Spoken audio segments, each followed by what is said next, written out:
Hello everyone, I'm Philippa. I work for an organisation, a charity from the UK called Teach First. I'll say a little bit more about that in a short time. But first of all, I'm going to introduce you to William. So William is a mentee of mine from a place in England called Sheffield, which some of you may know. William is lots of things, so he's an absolutely brilliant historian. He is very passionate about 1950s musicals, in particular Calamity Jane, and I've seen him play Calamity Jane in a theatre production in Sheffield. He was excellent. And he's also one of almost 4 million, so 3.7 million young people who live in poverty in England and Wales today, right now.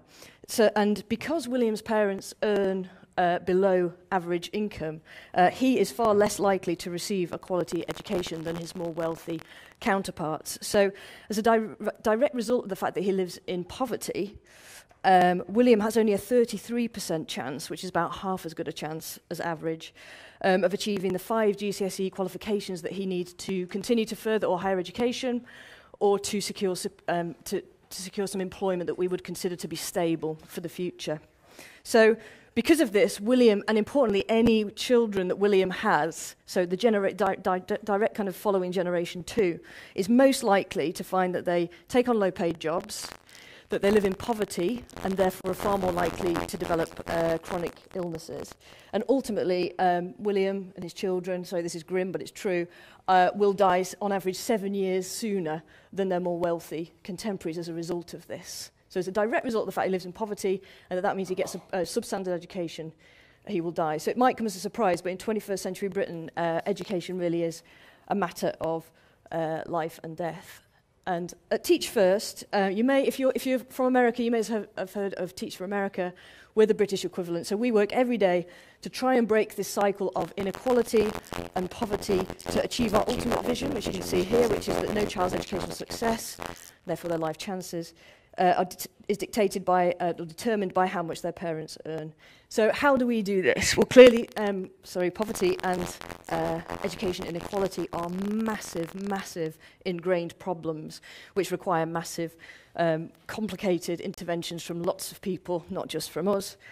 But at Teach First, by far the most direct and the most critical intervention that we make is through our graduate traineeship programme. So that is a 2-year, highly intensive, on-the-job training programme.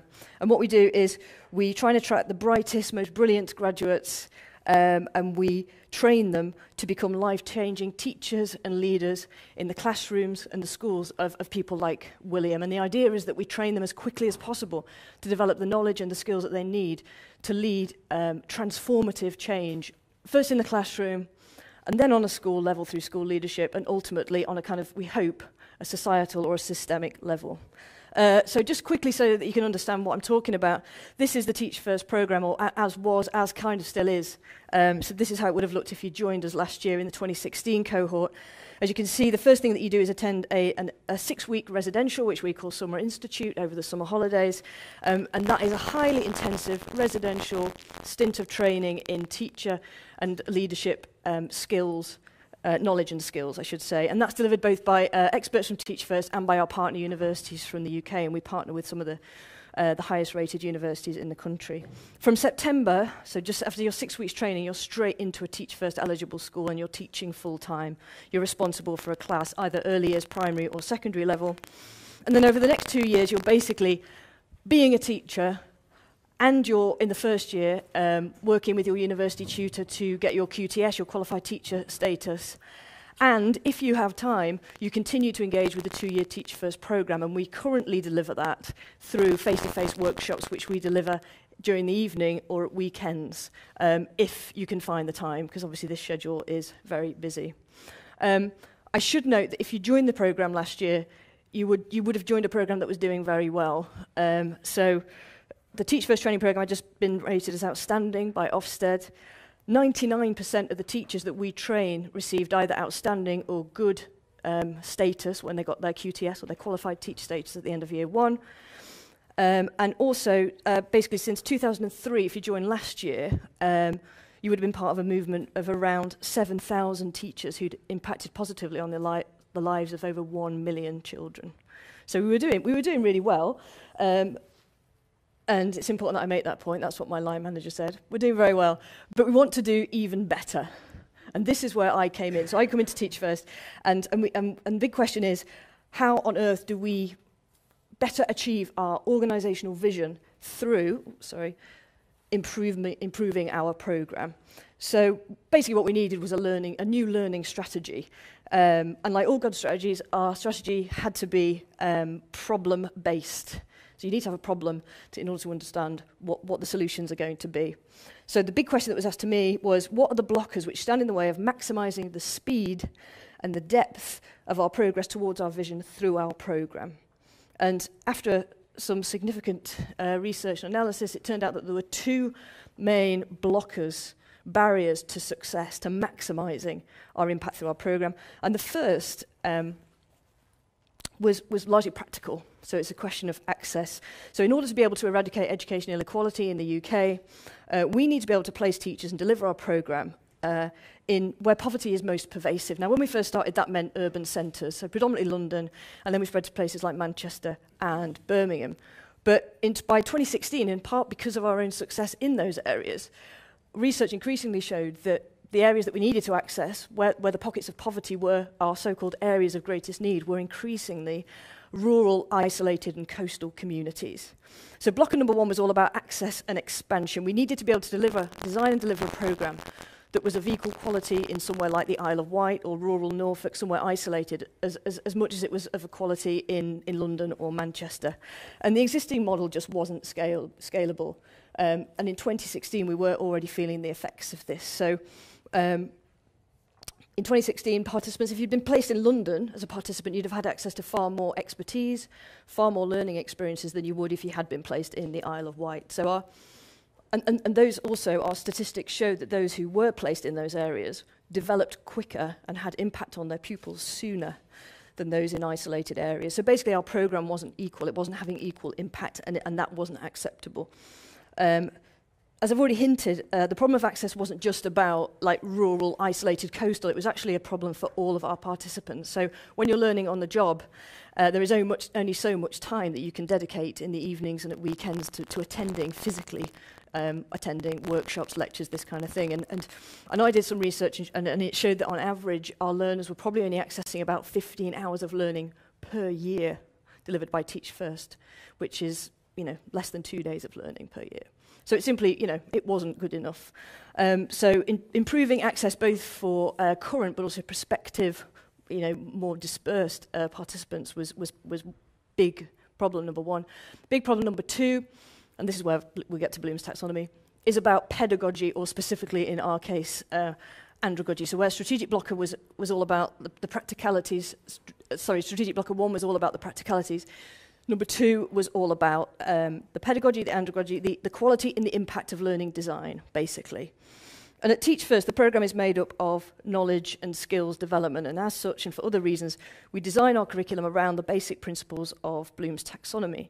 So if you're familiar with Bloom's taxonomy, you'll be familiar with the fact that it's gone through lots of iterations since it was first introduced in the 1950s, mostly in response to the emerging field of cognitive science or neuroscience, which has developed since the 50s.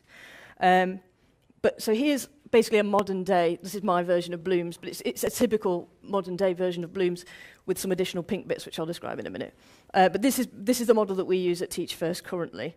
And as you can see, within Bloom's model, knowledge is the fuel, if you like, which then powers the rest of the learning process. So just to summarise, just to bring you up to speed on what this actually means, cognitive science has shaped Bloom's original taxonomy in two main ways. So first, it's elevated the status of knowledge. So whereas before, for Bloom, knowledge was kind of like just a small precursor that you got over to get to higher level learning. Now, according to cognitive science, the more that people know about something, the more specialised that knowledge is, and the more embedded it is in their long-term as opposed to short-term memory, the better they learn, basically, the better they're then able to apply it, to test it, to understand it, and to create and to develop from it. So basically, in short, cognitive science tells us, and this is a quote, I've not written it down, but I'll read it to you, optimised learning happens when people can meaningfully apply in their specific context what they know and understand very well in the long term. And this is basically the principle that we adhere to at Teach First. Because, I'm going to explain the pink bits now. So because we also teach adults at Teach First, as well as adhering to Bloom's, we also adhere to the principles of andragogy, and that's what you can see here in pink. So that basically means that to ensure that it impacts as quickly and deeply as possible on our specific types of learners, we design our content according to 4 key kind of experiences, we call them, or methodologies. So the first is that all learning should be self-directed or learner-led. So adult learners, in-depth research shows this very consistently, that adult learners prefer to have control over what, when, and how they learn. It should also respond to prior experience, so we're not teaching kids here, we're not going from scratch, and we need to kind of reflect that and acknowledge that in the learning experiences that we design. Okay. Thirdly, and this is really important, adults are more motivated than anybody else to learn only when it's very quickly and very directly applicable to their real-life context. So they're only going to turn up if they can think, well, by the end of this, I'm going to get something out of it that I can use tomorrow. And that's particularly true of our teachers and leaders on the programme. So we also need to make sure that learning experiences are adequately differentiated and context-specific to ensure that relevance and direct applicability. Finally, adult learning experiences should also be as much as possible social or peer-to-peer. So rather than passively receiving information from a sage on the stage, which I appreciate is a bit ironic given that I'm just talking at you, but I shouldn't be doing this, basically. Adults prefer to generate their own learning through exploration, through conversation, and through kind of collaborative discovery with other learners. So as a result, in the adult learning scenario, and you can see this at the bottom there, the instructor role should ideally shift from that of teacher to that of coach and facilitator of these conversations. So this is the dream that we aspire to at Teach First, but within a model where learning is face-to-face, delivered in evenings and weekends, there's only so much that we can do. There's only so close that we could get to that ideal. So this is a kind of demonstration of where we were at in the previous model. So basically, just to explain to you, when time is limited, you end up dedicating most of your teaching time, your contact time with your students, to the delivery of knowledge or content. And because contact time with your learners is limited, when you do have that contact time, you dedicate breadth over depth, because I can't start going into lots of detail, because you might be a primary teacher or a secondary teacher or an early years teacher, and you might be from a rural location or you might be from an urban location. So I need to take the bigger picture in order to ensure it's relevant for you all, because I've got you in the room. And so basically, yeah, we had to prioritize breadth over depth, which meant that we lacked adequate differentiation of content. And a lack of differentiated content then has implications. So it means basically that you can't apply. It's not relevant directly to you, and so therefore it's harder to apply. So it's harder to transfer that knowledge into a set of skills. Basically, because we had very little time, we couldn't design a program of learning. So we had to design one-off learning events, because if you turned up to this one, we don't know whether you can get to the next one. So we designed in isolation, which is not ideal, because what that meant was we couldn't really afford the time and space for meaningful social learning, for drawing on learners' prior experience, to have the facilitator as coach rather than as instructor. And there were also very few opportunities for personalised or self-led learning. So, I mean, it wasn't all bad, of course. And as you can see from the green bits here, we were achieving some stuff. So we were getting across quite a lot of knowledge to our Summer Institute through our sessions. We always build in activities like recall activities or definitions of concepts and things which lead to remembering and understanding. And then in some cases, usually when we made the sessions far too long, we also built in opportunities for applying, practicing. So you might do a session on behaviour management and actually try out some drills in class to test those skills. So we were doing absolutely as much as we could within the confines of the programme, but of course, as I say, we want to do more to maximise our impact. So what do we do? Can you guess what the answer is? Basically, the solution that I came up with for Teach First was that we should move our programme gradually over to open edX. I say that as if it was really straightforward. It actually took a lot of time and work. First, to identify the platform that would do more than just increase access to. So we didn't just want to put our resources online. We didn't just want to put record our teachers and put videos up. We wanted actually to have a platform that could develop the pedagogy that we use, that we could actually make the learning experience more powerful. And after lots of research, we decided that that tool, for lots of reasons, was Open edX. It also took a lot of time to convince the organisation that online learning was a positive thing. So, I mean, I'm sure you can sympathise with a lot of people at Teach First who said that their experience of online learning was that it was all of these things. So it was impersonal, it was not engaging, it was about saving money, it wasn't about making learning better. So basically the feeling was that online learning was going to detract from rather than add to the learning process. So I had to try and convince them otherwise. And just a word of warning that takes an awful long time if that's the stage that you're at. And I thought I'd just share some top tips on what worked for me in terms of convincing the leadership team at Teach First this was the way to go. So the first tip I would give you is that you need to very clearly define what online learning means for your organisation. So in my case, it was very much about communicating that this is about enriching the learning process, not about saving money or replacing teachers with videos. You also need to be absolutely crystal clear about your motivations. So again, it's about pedagogy, it's not about cash, basically. And then thirdly, and probably most importantly, hence the star, is that you need to align the move to online with your broader strategic aims. So there'll be loads of people in your organisation who couldn't give two hoots about online learning, but everybody in your organisation probably is interested in innovative techniques to help to achieve your vision, your goals, more quickly and more adequately.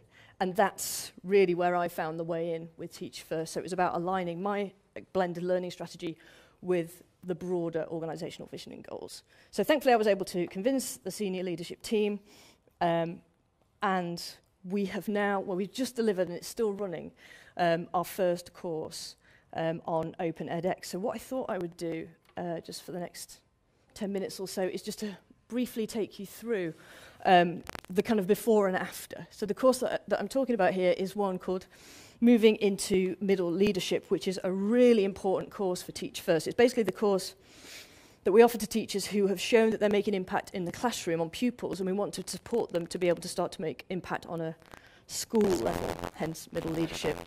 It's a really popular course, but basically people couldn't get access to it. So first of all, in terms of access in the old world, this was a huge problem. There was massive demand for this course, but because of the expertise required to deliver it and because of budgetary limitations, we could only afford to host it annually in 2 locations, which meant that basically it was inaccessible to most of our participants. Those who did manage to access the course often didn't complete it. So it's 3 3-hour sessions over 3 weekends. Often they could attend 1 and 2 or whatever, but very few, I think it was about 25%, could only attend and complete all 3 sections of the course, which was a massive problem for us. The value for money rating on this particular course was not good. By moving the course online, we were able to offer it to all learners across all local areas, including in our new areas of greatest need in isolated locations. The course still has live sessions. You can see some footage from up there. But by delivering them virtually and by scheduling them flexibly with learners able to choose when they attend, attendance has been maximised, and we're doing really well there. So that's the access thing. But let's now look at how this kind of new course has helped us to achieve Blooms more effectively. So before in the face-to-face course, as I say, the course was 9 hours long, 3 separate weekend sessions of 3 hours each. In the new course, the online course is structured across 4 modules, which last about 3 months. We're about to finish the first round. And it's made up of kind of defined, very clear weekly tasks, some core, some extension. And we communicate these both through the platform and through push notifications, which Proversity supported us to develop, which have been really popular. So we push those out through the app. And yeah, so basically I was trying to think about the best way to summarize this. And basically, I think fundamentally by delivering the course over a prolonged period of time, we've been able to achieve an awful lot. So first of all, we've been able to embed an adequate quantity of knowledge, and we've been able to embed that in the long-term memory. And that knowledge has been suitably differentiated according to lots of different contexts. So before in the face-to-face course, there was no differentiation. There were a few handouts available with a kind of primary and specific focus. In the online course, the new course, all of the content is differentiated. So we run 2 separate cohorts, one for primary, one for secondary. They are led by our primary head teacher who's active in a Teach First school and our secondary head teacher who's active in a Teach First school. We would never have been able to get those teachers if they weren't able to deliver this virtually. So that's fantastic. The quality there has gone through the roof. Within those phase groups, so all of the content, all of the discussions, everything is phase-specific differentiated. And then we also sub-differentiate. So within those groups, we use the Teams function to bring together people from the same phase who are facing similar challenges or want to learn similar things. And we allow them to do that organically.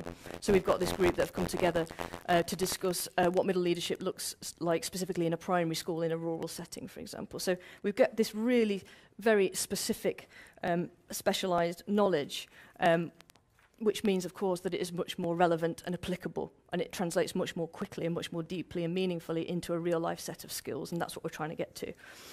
A longer course length also means that we support learning to be social or peer-to-peer, so people have the time and the space to develop real, qualitative, trusting relationships. We put them together into groups, or I think they opted into groups, and they sustain those groups over a period of 3 months. So we see like real, impactful learning relationships developing over time.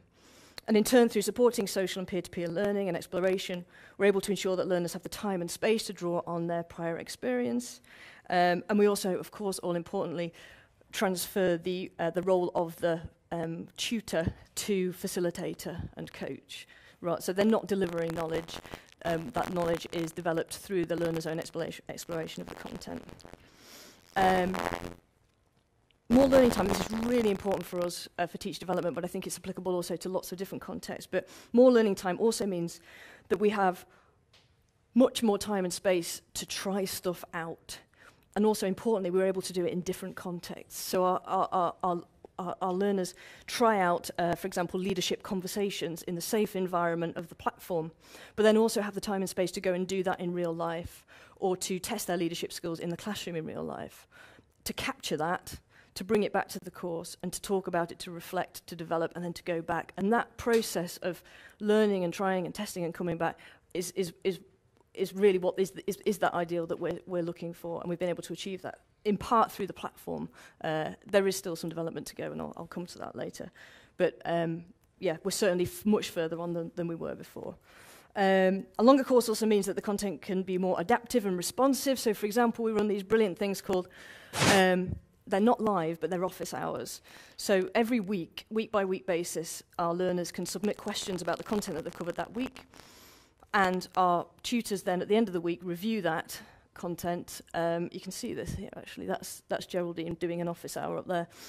And they provide bespoke responses to all of those questions back by video, which our learners can then access at any point in time. So they're getting very specific, responsive help with their specific problems on a week-by-week basis.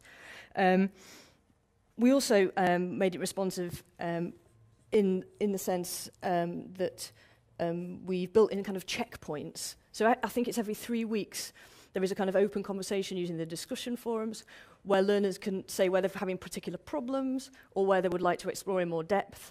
And we then shape the second half of the course based on what that feedback is. So this is far more responsive, far more bespoke, more differentiated, and therefore applicable than anything we've ever managed to achieve before. And also, of course, moving the course online meant that it became much more self-directed. So in the old course, you had a choice whether to take the course or not, but that was it. Whereas in this, you can choose what you learn, so you can, obviously fast forward through the content, you can delve into extension tasks or not. You can choose when you learn, with 90% of the course delivered asynchronously, not live. And then you also have control over how you learn, and our data shows that people like to learn in lots of different ways. Some of them like to work on their own, some like to work in groups, some listen to the podcast versions of the videos that we provide, some watch the videos, some prefer to read. It varies wildly, and I'm looking forward to collecting that data and kind of looking for some trends, but the variety there is absolutely key, and that's something else that we're able to deliver. So in summary, basically, I would argue that I think moving the course online has enabled us to deliver a kind of mastery of the subject in a way that we just couldn't face to face. So in part just by providing the time and space that learners need to take on and embed knowledge, and then to practice, and then to analyse, they've basically been better able to develop through all stages of Bloom's and to achieve optimised learning. And I've just, as you can see here, I've just mapped out the different levels of Bloom's and made a list of the various different tools that we've used from the platform to achieve each of those different things, and I'm happy to share that afterwards if that would be helpful. In addition, just a quick note, because I think this is important, but as well as supporting us to overcome those two key barriers of access and andragogy or pedagogy, we've also noted a number of additional benefits of moving the course online, one of which the organisation is very happy with, is value for money. So, for example, by moving the course online, we have redirected all of our funding away from things like travel, subsistence, logistics, the time it takes to organise these things, pizza. We spend an absolute fortune on pizza to entice people to come. We don't buy pizza anymore. All of that money has been redirected to facilitation. So we can now pay Geraldine and Rachel to deliver more office hours and to co-design more content that's more specialised. So we've not saved money, but we redirect and have much better value for money as a result of moving online. Also, and this is a massive, massive area which is not really acknowledged by organisations as far as I can understand, as far as I've seen, from when I used to work at universities and at Teach First. In terms of value for money, one of the greatest benefits of this is that it's enabled us to tap into an untapped resource, and that is existing knowledge and expertise within the organisation. So, okay, cool. So basically, the ability to kind of mobilise and capture that existing experience. So, for example, we've got brilliant ambassadors, we call them, people who've been through the programme, who are brilliant middle leaders, and we've been able to grab them. We've got them in the videos. They've selected resources. They do live office hours. By being able to kind of mobilise that existing knowledge and expertise, we've tapped into a real resource that means that we get much better value for money, but also much better quality content and stuff. There's loads of other benefits. One is that we're doing much better at achieving our goal of building a real movement, a connected movement of people who know one another and work together and rely on one another, which is part of our organisational goal to create a movement for social change. So we're really kind of gluing people together. And we've also made our course, it seems, much more inclusive. So by moving it online, and this was in the Open University talk this morning, which was music to my ears. But yeah, by moving the course online, basically it just becomes more inclusive. So it's more appealing to non-traditional learners like working parents or people with disabilities. And that really helps us both to be more inclusive, because that's very important to us and it is one of our goals, but also to be much more competitive in an increasingly competitive market of teacher training. So it kind of helps us to stand out a little bit.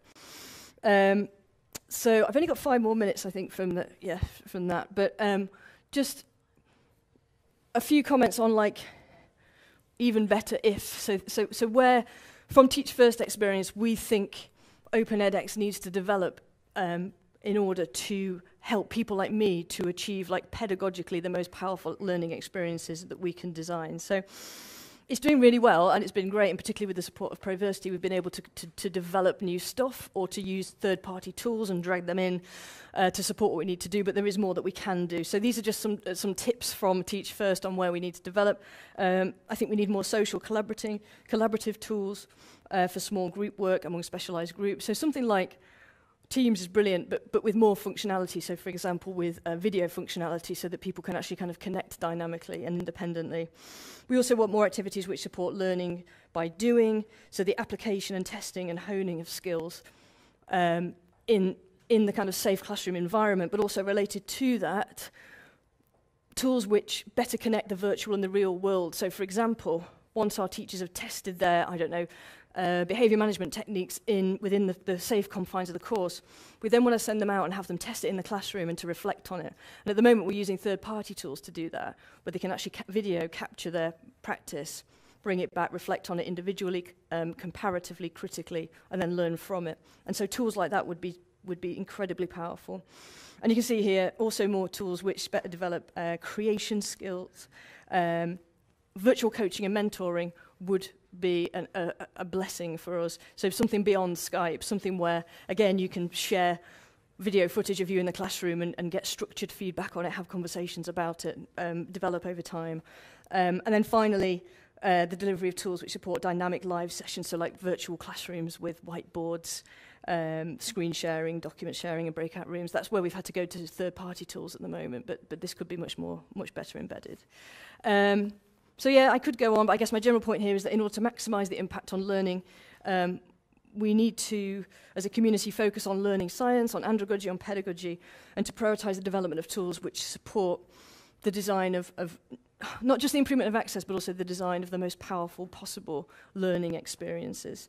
And the answers are out there, like pedagogy, andragogy exists, it's developing all the time, we just need to connect those things together, I think. So back to William. Thanks to the great teachers who supported him at Teach First, William is now studying, against all the odds he's studying history at Sheffield University, one of the best universities in the UK. And we have every hope at Teach First that through leveraging the power of online learning that we can replicate this story more quickly and more widely in more areas than ever before. So yeah, I look forward to evaluating our first 2 courses, which will be over by July this year, and to sharing that with the rest of the community. Thank you.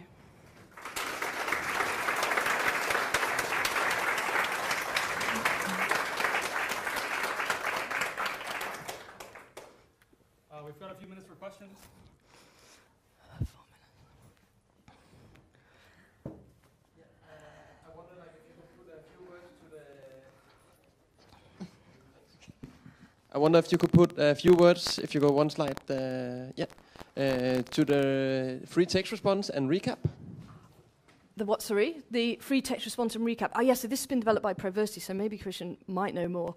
But basically it is... So we can ask a question, the learners can type in a response, and then you can grab all of the responses that you've put together and export them into one document if you want to kind of like collect together your learning in order to recap in the future. So I think the functionality is that it creates a PDF that you can then put in your portfolio, because our teachers need to develop portfolios. That's something else we need.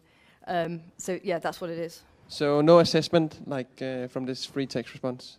It's just like for a portfolio? Yeah. Okay, yeah. Thanks.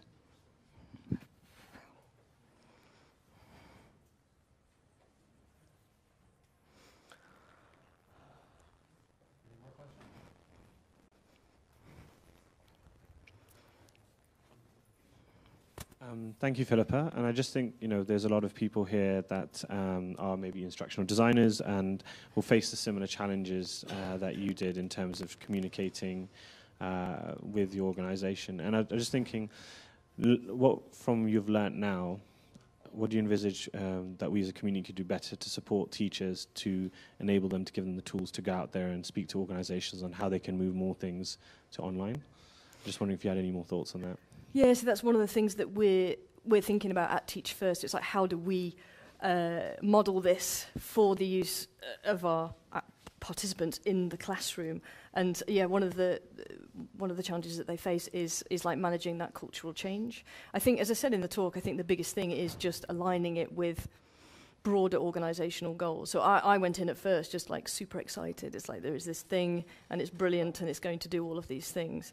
But that it's too much detail, and so I guess supporting students to understand the need to align it with the vision of their organisation or their school or whatever it is is the greatest advice that I could give. But it's really important that we do, as I say, model this through our teachers, with our teachers, so that they can then take this forward too. And that's one of the biggest barriers that they'll face. One that we'll support them with, yeah.